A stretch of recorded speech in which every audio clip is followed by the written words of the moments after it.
Hey, lady, this bar is for warriors, not for knitting circles. Move it.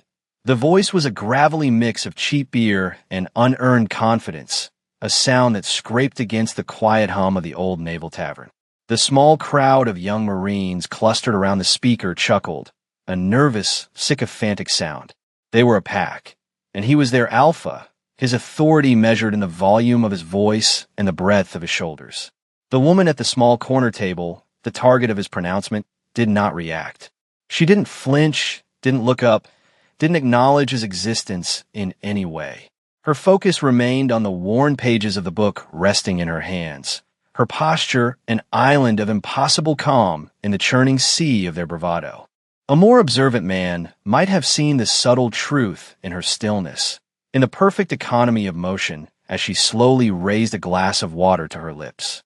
But Sergeant Rex, Rhino Miller of the United States Marine Corps, was not an observant man.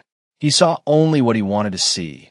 A middle-aged woman in a plain gray sweater, her hair tied back in a simple, severe bun, looking more like a librarian who had taken a wrong turn than a patron of the Salty Dog, a place where legends were born and careers were drowned. He saw weakness. He saw an easy target.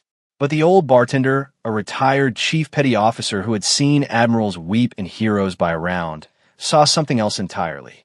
He saw the way her eyes, though directed at the book, missed nothing.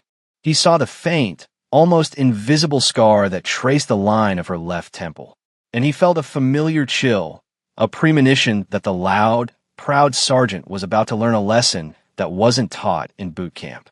For if you believe that true strength doesn't need to announce itself, type silence in the comments below, because this woman's silence was about to become the loudest thing in the room, a thunderclap of competence that would echo from the shores of Norfolk to the deepest, darkest corners of the Pentagon. Sergeant Miller, fueled by the laughter of his subordinates and the arrogance of his youth, decided to press his advantage. The woman's silence was, to him, a form of surrender, a tacit admission of her irrelevance in his world of grit and glory. He took a swaggering step closer, his boots heavy on the worn wooden floorboards that had absorbed the spilled drinks and secrets of generations. "Hello, Earth to Grandma," he sneered, leaning over her table, his shadow falling across the pages of her book. "Did you hear me? This is our spot. We've got sea stories to tell, and your moping is killing the vibe." He gestured vaguely with his beer bottle, sloshing amber liquid onto the polished wood. The act was one of deliberate disrespect, a marking of territory. The woman slowly, methodically, placed a thin leather bookmark between the pages. She closed the book with a soft, final thud. The sound was strangely resonant in the sudden lull of the bar's noise. She then lifted her gaze from the table and looked at him. Her eyes were not angry, nor were they fearful. They were a calm, slate gray, and they held an analytical depth that was profoundly unsettling. They were the eyes of a person who did not see a man, but a problem to be solved, a set of variables to be calculated. The directness of her gaze, devoid of any discernible emotion, caused Miller's bravado to flicker for the briefest of moments. He was accustomed to reactions, fear, anger, indignation, but this quiet clinical assessment was a language he didn't understand. To cover his momentary unease, his voice grew louder, his insults more crude. "What's the matter? Lost for words? Don't worry, I'll keep it simple for you. Get up and go." He punctuated each word with a jab of his finger in her direction. He then made his final, critical mistake. He reached out and shoved her shoulder, not hard, but with enough force to be an unmistakable physical assertion of dominance. "Move it!" Her body barely shifted, absorbing the impact as if she were rooted to the very foundations of the building. She didn't speak. She simply held his gaze, and in that unending, silent moment, Sergeant Miller felt a cold dread begin to coil in his stomach. He had mistaken the patient stillness of a predator for the placid helplessness of prey. The air in the bar grew thick with unspoken tension. The chief behind the bar stopped polishing a glass, his knuckles white. The younger Marines shuffled their feet, their sycophantic grins fading into masks of uncertainty. They had all, in that instant, become aware that they were witnessing something far more significant. The headline was grim, the language urgent. Pentagon sources confirm U.S. nuclear submarine USS Montana, missing in North Atlantic. Contact lost 0400 Zulu. A wave of murmurs washed over the tavern. The playful noise of the evening evaporated, replaced by a tense, professional silence. Every sailor and marine in the room, from the lowest seaman to the cockiest sergeant, straightened up. This was not a drill. This was real. The news anchor's voice filled the room, reporting scattered and unconfirmed details. A suspected catastrophic failure, proximity to a Russian naval patrol, a last known position in a notoriously treacherous stretch of ocean known as the Laurentian Abyss. Sergeant Miller and his crew immediately shifted from bullying to posturing, their arrogance finding a new outlet. "See? That's the Navy for you," Miller boomed, trying to reclaim his dominance. "Probably hit a sea turtle. They need to send in the Fleet Marine Force to sort this out. We'd find that sub in a day." His men nodded in agreement, launching into their own brand of armchair analysis, a chorus of tactical ignorance. "But it's a systems failure. Nah. The Russians tag. I'm telling you, they should be deploying amphibious recon units right now." Their voices were loud, confident, and utterly oblivious to the true scale of the crisis unfolding. They were discussing a global military incident with the same casual certainty they used to debate football teams. But at the corner table, the dynamic had shifted completely. The woman, Admiral Evelyn Hayes, was no longer looking at the sergeant. Her attention was entirely on the screen. Her gray eyes narrowed, processing the fragmented information with an unnerving speed. The tired, unassuming librarian had vanished, replaced by something else, something forged in war rooms and on the flag bridges of supercarriers. Her entire being radiated an aura of intense, focused energy. While Miller and his men talked about the problem, she had already begun to solve it. From a simple, worn leather satchel at her feet, she produced a small, matte black device. It was a satellite phone, but a model so hardened and devoid of commercial branding that it looked more like a piece of military hardware than a communication tool. Her movements were a study in practiced efficiency. There was no hesitation, no wasted motion. Her fingers flew across the keypad, dialing a number from memory, her knuckles steady, her expression a mask of pure, cold concentration. The chief behind the bar watched her, his breath catching in his throat. He had seen gear like that before, but only in the hands of men with stars on their collars and the weight of the world on their shoulders. Miller, momentarily distracted from his own pontificating by the strange sight, scoffed. "What's this? Calling the book club to tell them you'll be late?" He was about to add another insult, but the words died in his throat as she put the phone to her ear and spoke. Her voice, when it came, was quiet, yet it cut through the noise of the bar with the precision of a surgeon's scalpel. It was a voice stripped of all inflection, a pure instrument of command. "This is Trident," she said, the single code word instantly silencing the Marine's mid-boast. "Autenticate Sierra Hecho Alfa Lima. Priority 1. Acknowledge." There was a brief pause. Then her cadence became faster, a staccato burst of orders that were incomprehensible to the onlookers, yet each one carried the unmistakable weight of absolute authority. "Patch me to Fleet Command. Now, override all traffic." Her gaze was fixed on a point in the middle distance, her mind clearly thousands of miles away, visualizing a strategic map invisible to everyone else in the room. "I want a full spectrum analysis of the Laurentian Abyss, hydrographic and thermal data, real-time. Task satellite surveillance grid 7, refocus keyhole assets immediately.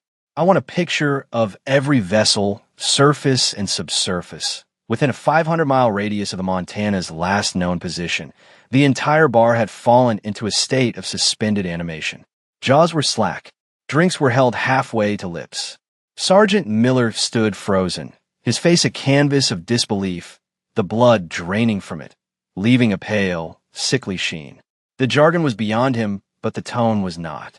This was not a request. It was the voice of command, a voice that expected and received instant, unquestioning obedience on a global scale.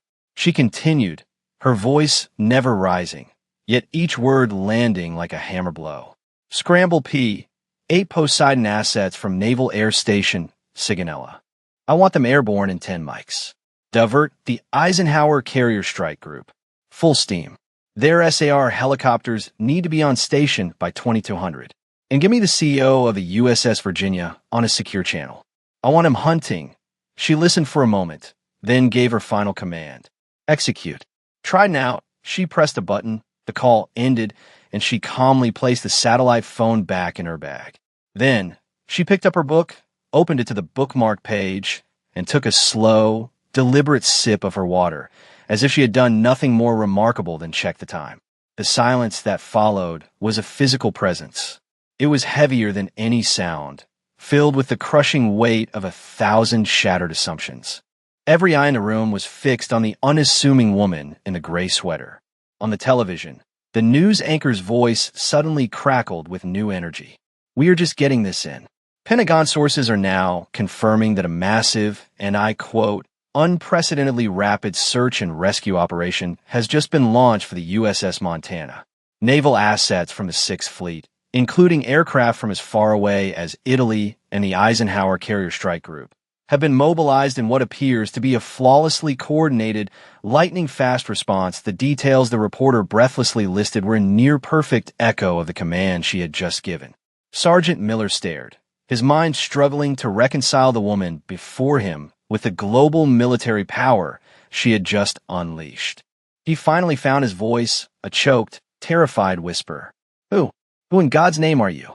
The heavy oak door of the Salty Dog swung open with a force that made the brass ship's bell above it jingle wildly. 2 figures, ramrod straight and radiating an aura of disciplined intensity, stepped inside, their United States Marine Corps dress blue uniforms looking starkly out of place in the tavern's dim, smoky light. They were escorts, human bookends for the man who followed them in.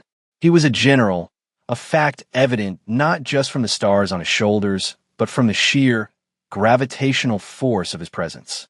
He had the kind of face that looked as if it had been carved from granite and left out in the wind and sun for 60 years. His eyes, a piercing blue, swept the room with a practiced, all-encompassing gaze that missed nothing.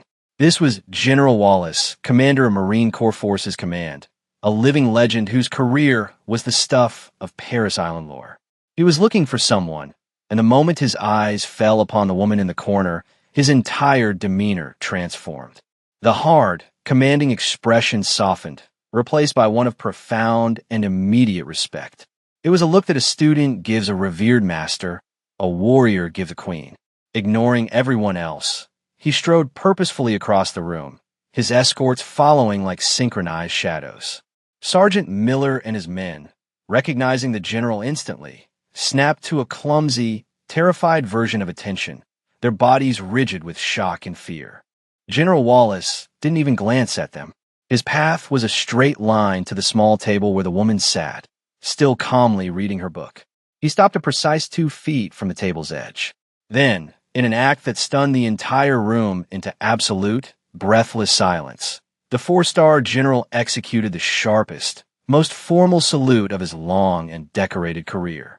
It was not the casual salute one officer gives another. This was a gesture of profound deference, of a subordinate acknowledging a superior of immense and unquestionable authority. He held the salute, his hand a perfect blade at his brow, his back as straight as a rifle barrel. Admiral Hayes, his voice boomed, clear and resonant, filling every corner of the silent tavern. I apologize for the informal setting, ma'am. We received your directive. The Commandant sends his full support and has placed all available Marine reconnaissance assets at your disposal. The woman, Admiral Evelyn Hayes, finally looked up from her book. She acknowledged the 4-star general's salute with a slight, almost imperceptible nod. Thank you, General, she said, her voice once again calm and quiet. The situation is fluid. Have your force liaisons report to my flag bridge at 0600-inch. Consider it done, ma'am. Wallace replied, finally dropping his salute. It was only then that his gaze drifted to the pale, trembling figures of Sergeant Miller and his men. He saw their terrified expressions, noted Miller's proximity to the Admiral's table, and understood the entire situation in a single, intuitive flash. His eyes narrowed, turning from respectful blue to glacial ice.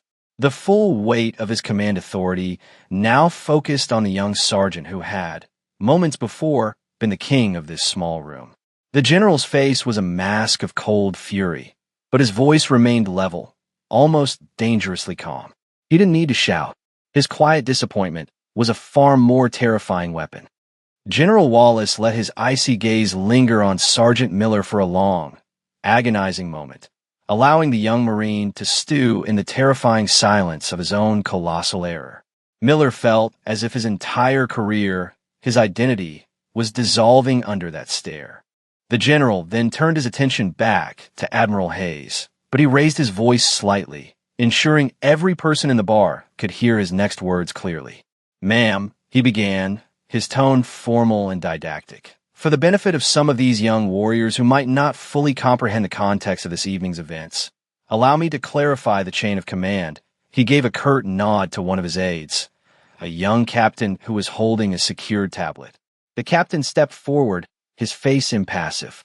On the screen, "Gentlemen," the general announced, his voice carrying the weight of a history lesson, "is the official service record of our nation's most senior naval officer." He didn't just list her credentials. He wove them into a narrative of power and responsibility that was staggering in its scope. "This," he said, gesturing towards the unassuming woman in the gray sweater, "is Admiral Evelyn Hayes. She is not just an admiral. She is, for all intents and purposes, the admiral. Her official title is Commander, United States Fleet Forces Command. To be clear, Sergeant," he said, locking eyes with Miller, "that means every single ship, every submarine, every aircraft, and every sailor in the United States Navy, from the Atlantic coast to the Pacific, from the Arctic Circle to the Horn of Africa, ultimately reports to her. She doesn't ask for naval power. She is naval power." He paused, letting the sheer scale of that statement settle into the minds of the young Marines. Admiral Hayes commanded the Abraham Lincoln Carrier Strike Group during the Gulf escalation. She personally planned Operation Prometheus, the multinational counter-piracy campaign that secured the world's most vital shipping lanes. The Hayes Doctrine, a strategic framework for naval cyber warfare, is required reading for every midshipman at Annapolis and every officer at the Naval War College. When she was your age, Sergeant, she was flying F-14s off a carrier deck in the middle of a typhoon. The general took a step closer to Miller, his voice dropping to a low, menacing growl. "That satellite phone she used? It's a Spectre-class encrypted command unit. It doesn't dial the Pentagon. It is the Pentagon. It bypasses every subordinate chain of command on the planet and connects her directly to Strategic Command, the Joint Chiefs, and, if necessary, the White House Situation Room. When she gives an order on that device, continents move. Fleets turn. The world changes." He let the silence hang in the air for a final, damning moment before delivering the coup de grace. "Sergeant, you didn't just disrespect an officer tonight. You didn't just insult a woman. You stood in this bar, puffed up with platoon-level pride, and you physically pushed the single most powerful and important naval commander on the entire planet. You put your hands on the woman who commands the very fleet that gives the United States Marine Corps the ability to project power anywhere in the world. She is the sword, and you, Sergeant, are but one single solitary cell on the tip of that sword. The story of that night in the Salty Dog didn't just spread, it detonated.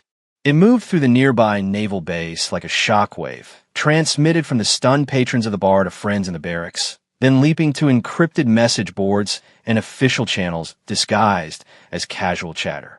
It became an instant legend, a piece of modern military folklore passed from ship to shore, from one generation of service members to the next.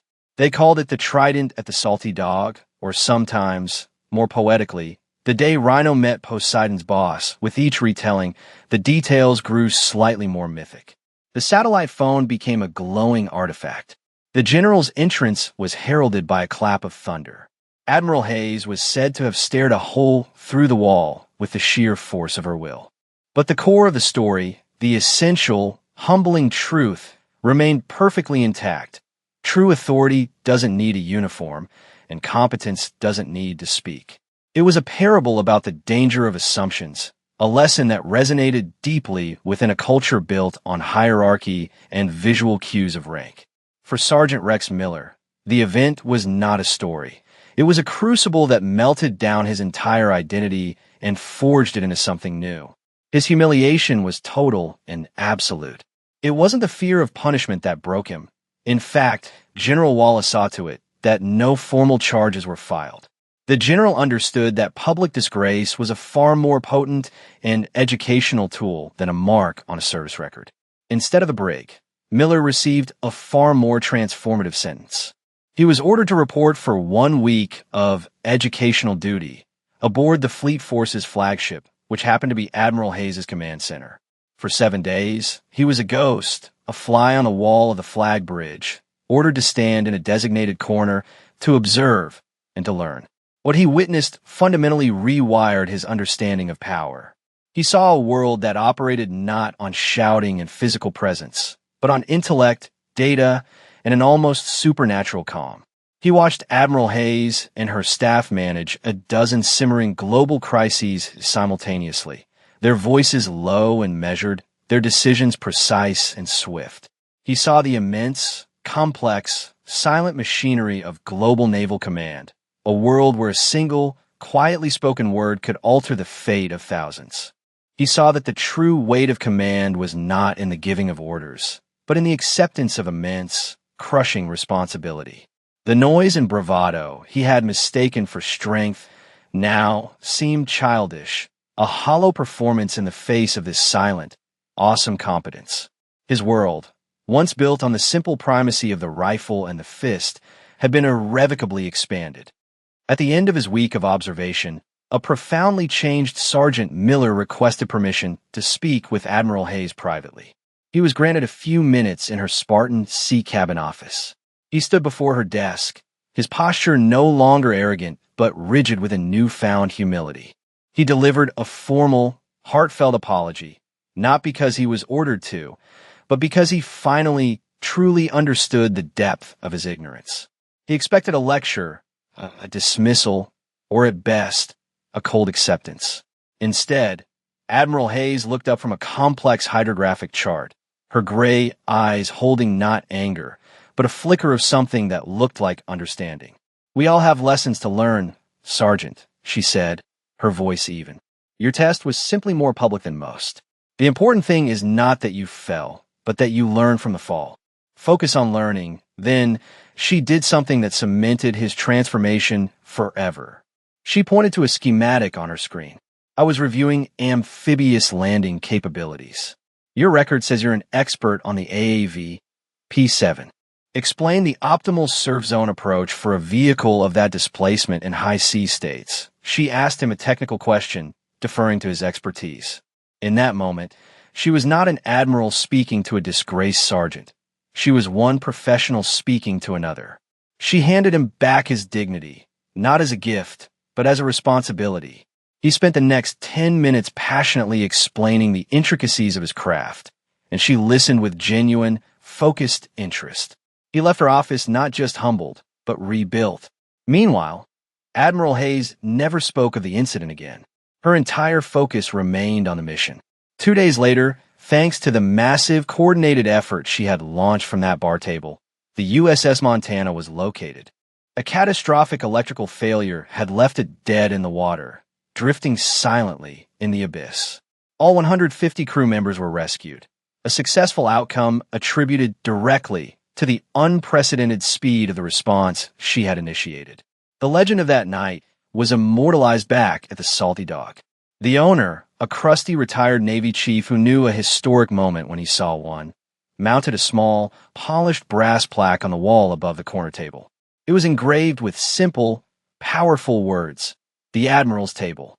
Respect is earned in silence." The chair was often left empty, a quiet tribute in a loud room. And on a small shelf above the plaque, he placed the book she had left behind, a well-worn copy of Thucydides' History of the Peloponnesian War, its pages filled with timeless lessons on strategy, overconfidence, and the nature of power. It sat there as a silent testament, a permanent lesson for all who entered. Years passed. The story of the trident at the Salty Dog became institutional folklore, a required tale told to new sailors at Norfolk and young Marines at Camp Lejeune. It served as a potent reminder that the person you underestimate could be the one holding the entire world in their hands. The Admiral's Table became a point of pilgrimage, a place where young service members would go to have a quiet drink and reflect on the nature of their chosen profession. The brass plaque was kept polished to a high shine, and the book by Thucydides remained, its presence a constant, silent lecture on the perils of arrogance. The most significant legacy of that night, however, was not a plaque or a story, but a person. Sergeant Miller became Gunnery Sergeant Miller, a leader known throughout the Marine Corps, not for his volume, but for his wisdom. The brash, arrogant NCO was gone, replaced by a calm, thoughtful, and profoundly effective mentor of Marines. His favorite mantra, repeated to every new batch of young, boisterous recruits under his charge, was simple: loud is weak, competent is quiet. Your worth is not measured by the noise you make, but by the effect you have when you are silent. He used the story of his own humiliation not as a source of shame, but as his most powerful teaching tool, a personal testament to the importance of humility, respect, and the wisdom of looking beyond the surface. He taught his Marines that true strength was not about intimidating others, but about mastering oneself, and that the most dangerous person in any room is often the one you notice last. He became the kind of leader the Corps desperately needed, forging a new generation of Marines who understood that quiet professionalism was the ultimate weapon. The positive change rippled outwards, one transformed Marine at a time, a living legacy of a single quiet moment in a noisy bar. The lesson of Admiral Hayes, a lesson delivered without a single raised word, had created an echo that would strengthen the services for decades to come. The true nature of power is often misunderstood. It is not the uniform one wears, nor the rank insignia on a collar, nor the volume of a voice demanding obedience. It is not the swagger of unearned confidence or the performance of bravado. True power is the quiet, demonstrated ability to bring order to chaos. It is the unshakable calm at the center of the storm, the mind that sees the solution while others are still shouting about the problem. It is the immense weight of responsibility carried without complaint, the authority that is so absolute it requires no announcement. Admiral Evelyn Hayes was not powerful because her rank was admiral. She was an admiral because she embodied that profound, unshakable competence from the very core of her being. Her authority was not granted by the stars on her shoulder, but earned through a lifetime of discipline, study, and the relentless pursuit of excellence. The incident at the bar was a perfect microcosm of this truth. The sergeant's power was a fragile illusion, built on a foundation of noise and intimidation, and it shattered the moment it came into contact with the real thing. The admiral's power was a fundamental force, like gravity, which needed no fanfare to exert its influence. Her legacy, therefore, was not written in the list of ships she commanded or the operations she planned. It was written in the quiet, positive change she inspired. It lived on in the improved judgment of 1,000 leaders who heard her story, in the humility of a gunnery sergeant teaching his young Marines to see the world differently, and in the enduring institutional wisdom that the most profound strength is the one that doesn't need to be seen. It only needs to be present, waiting patiently for the moment it is needed. That is the ultimate lesson, a truth written not in official regulations or field manuals, but in the deafening silence that follows a moment of pure, undeniable, and quiet competence. For more stories where quiet competence triumphs over ignorant arrogance and where silent strength defines their worth, subscribe to Unknown Heroine Tales.